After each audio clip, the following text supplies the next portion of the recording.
സംഖ്യാപുസ്തകം അധ്യായം 30. മോശെ ഇസ്രായേൽ മക്കളുടെ ഗോത്രപ്രധാനികളോട് പറഞ്ഞത്, യഹോവ കൽപ്പിച്ചിരിക്കുന്ന കാര്യം എന്തെന്നാൽ, ആരെങ്കിലും യഹോവയ്ക്ക് ഒരു നേർച്ച നേരുകയോ ഒരു പരിവർജന വ്രതം ദീക്ഷിപ്പാൻ ശപഥം ചെയ്യുകയോ ചെയ്താൽ, അവൻ വാക്കിന് ഭംഗം വരുത്താതെ തന്റെ വായിൽ നിന്ന് പുറപ്പെട്ട പോലെയൊക്കെ നിവർത്തിക്കണം. ഒരു സ്ത്രീ ബാല്യപ്രായത്തിൽ അപ്പൻ്റെ വീട്ടിലിരിക്കുമ്പോൾ യഹോവയ്ക്ക് ഒരു നേർച്ച തന്ന ഒരു പരിവർജന വ്രതം നിശ്ചയിക്കുകയും അവളുടെ അപ്പൻ അവളുടെ നേർച്ചയും അവൾ നിശ്ചയിച്ച പരിവർജന വ്രതത്തെയും കേട്ടിട്ട് മിണ്ടാതിരിക്കുകയും ചെയ്താൽ, അവളുടെ എല്ലാ നേർച്ചകളും അവൾ നിശ്ചയിച്ച പരിവർജന വ്രതമൊക്കെയും സ്ഥിരമായിരിക്കും. എന്നാൽ അവളുടെ അപ്പൻ അവളുടെ എല്ലാ നേർച്ചയും അവൾ നിശ്ചയിച്ച പരിവർജന വ്രതത്തെയും കുറിച്ച് കേൾക്കുന്ന നാളിൽ അവളോട് വിലക്കിയാൽ അവ സ്ഥിരമായിരിക്കില്ല. അവളുടെ അപ്പൻ അവളോട് വിലക്കുകൊണ്ട് യഹോവ അവളോട് ക്ഷമിക്കും. അവൾക്ക് ഒരു നേർച്ചയോ വിചാരിക്കാതെ നിശ്ചയിച്ചു പോയ പരിവർജന വ്രതമോ ഉള്ളപ്പോൾ അവൾ ഒരുത്തിന് ഭാര്യയാകുകയും ഭർത്താവ് അതിനെക്കുറിച്ച് കേൾക്കുന്ന നാളിൽ മിണ്ടാതിരിക്കുകയും ചെയ്താൽ, അവളുടെ നേർച്ചകളോ അവൾ നിശ്ചയിച്ച പരിവർജന വ്രതവും സ്ഥിരമായിരിക്കും. എന്നാൽ ഭർത്താവ് അത് കേട്ട നാളിൽ അവളോട് വിലക്കിയാൽ അവളുടെ നേർച്ചയും അവൾ വിചാരിക്കാതെ നിശ്ചയിച്ചു പോയ പരിവർജന വ്രതവും അവൾ ദുർബലപ്പെടുത്തുന്നു.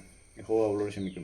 ഉപേക്ഷിക്കപ്പെട്ടവൾ ചെയ്യുന്ന നേർച്ചയും പരിവർജന വ്രതവും എല്ലാം അവളുടെ മത്സരമായിരിക്കും. അവൾ ഭർത്താവിൻ്റെ വീട്ടിൽ വെച്ച് നേരുകയോ ഒരു പരിവർജന ശബ്ദം ചെയ്യുകയോ ചെയ്തിട്ട് ഭർത്താവ് അതിനെക്കുറിച്ച് കേൾക്കുമ്പോൾ മിണ്ടാതെയും അവളോട് വിലക്കാതെയും ഇരുന്ന അവളുടെ നേർച്ചകളൊക്കെയും അവൾ നിശ്ചയിച്ച പരിവർജന വ്രതവും എല്ലാം നിശ്ചലമായിരിക്കും. എന്നാൽ ഭർത്താവ് കേട്ട നാളിൽ അവയെ ദുർബലപ്പെടുത്തി എങ്കിൽ നേർച്ചകളോ പരിവർജന വ്രതമോ സംബന്ധിച്ച് അവളുടെ നാവിന്മേൽ നിന്ന് വീണതൊന്നും സ്ഥിരമായിരിക്കുകയില്ല. അവളുടെ ഭർത്താവ് അതിനെ ദുർബലപ്പെടുത്തിയിരിക്കുന്നു. യഹോവ അവളോട് ക്ഷമിക്കും.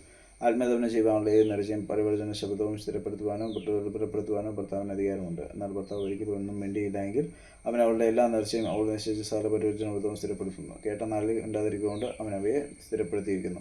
എന്നാൽ കേട്ടിട്ട് കുറെ കഴിഞ്ഞ ശേഷം അവയെ ദുർബലപ്പെടുത്തിയാൽ അവൻ അവളുടെ കുറ്റം വഹിക്കും. ഭാര്യ ഭർത്താക്കന്മാർ തമ്മിലും അപ്പൻ്റെ വീട്ടിൽ കന്യകയായി പറക്കുന്ന മകളും അപ്പനും തമ്മിലും പ്രമാണിക്കേണ്ടതിന് യഹോവ മോശെയോട് കൽപ്പിച്ച ചട്ടങ്ങൾ ഇവ തന്നെ.